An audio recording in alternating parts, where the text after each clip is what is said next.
Mom, good evening, Mom. Can you tell me something about the Philippine national government? Hi, Joaquin. Good evening. I'm going to talk to you about the Philippine government. The Philippine government is a republic, which is a presidential form of government. It consists of the three branches, the legislative, judiciary, and executive branches of the government. The government aims to seek the best interests of the Filipino people. Can you please explain more about the three branches of the government? Okay, Joaquin. The three branches of the government are the legislative, judiciary, and executive branches of the government. First, I'm going to talk to you about the executive branch of the government.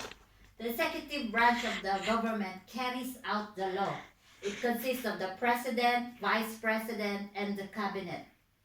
The president is the one who appoints the cabinet. The president has 6-year terms. The role of the president, he is the commander-in-chief. He has the authority to enforce the military system in order to suppress the rebellion.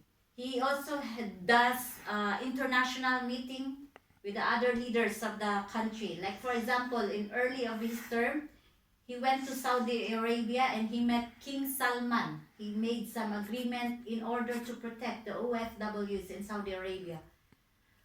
He next is the vice president. The vice president has to carry the order of the president. He has to help the president.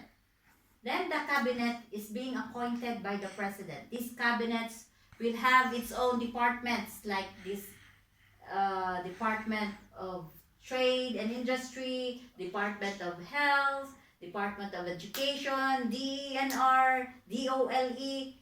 They belong to the executive branch of the government.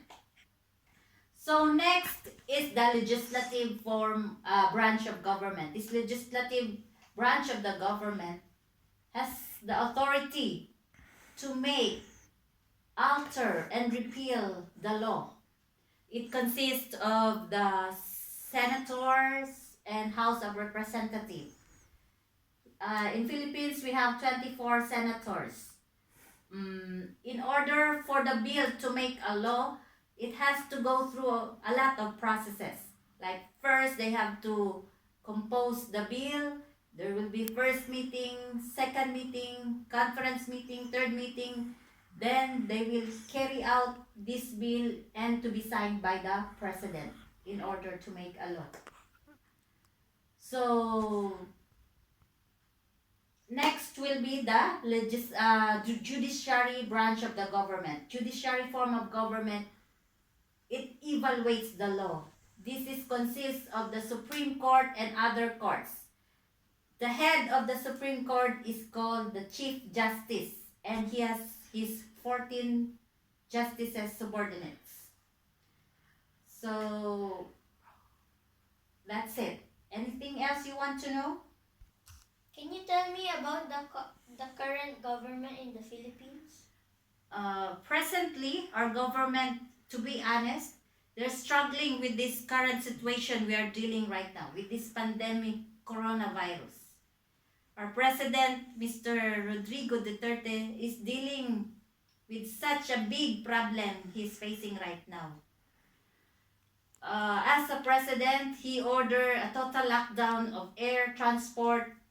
He asked for, he gave a budget that was distributed to the local governments in order to feed the people who are not, because the people are not working, they're locked down. They have to feed them. They have to give allowance. And currently also this coronavirus has no exemptions. Most of our senators were infected. In order for you to understand what really is our government, Joaquin, just like you, President Rodrigo Duterte, in a class, you would elect a president. You elect a president because you look upon him. You know he can handle the situation.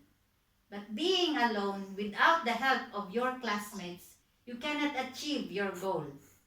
So all I can say, even on my opinion, he is not the choice of other people, but he was elected by the majority of the Filipino citizens. We have to respect our president. We have to help him in order to lift our country. One person cannot control the problem of the country with one person only. We need to help hand in hand in order to solve this issue. He is our guide. He is our mentor. He will help us. He will lead us. So we need to follow. I know he will be a good leader. Based on my opinion, I'm not being biased here, but I like our president way back from other president. And for your information, President Rodrigo Duterte is our 16th Philippine president. That's all.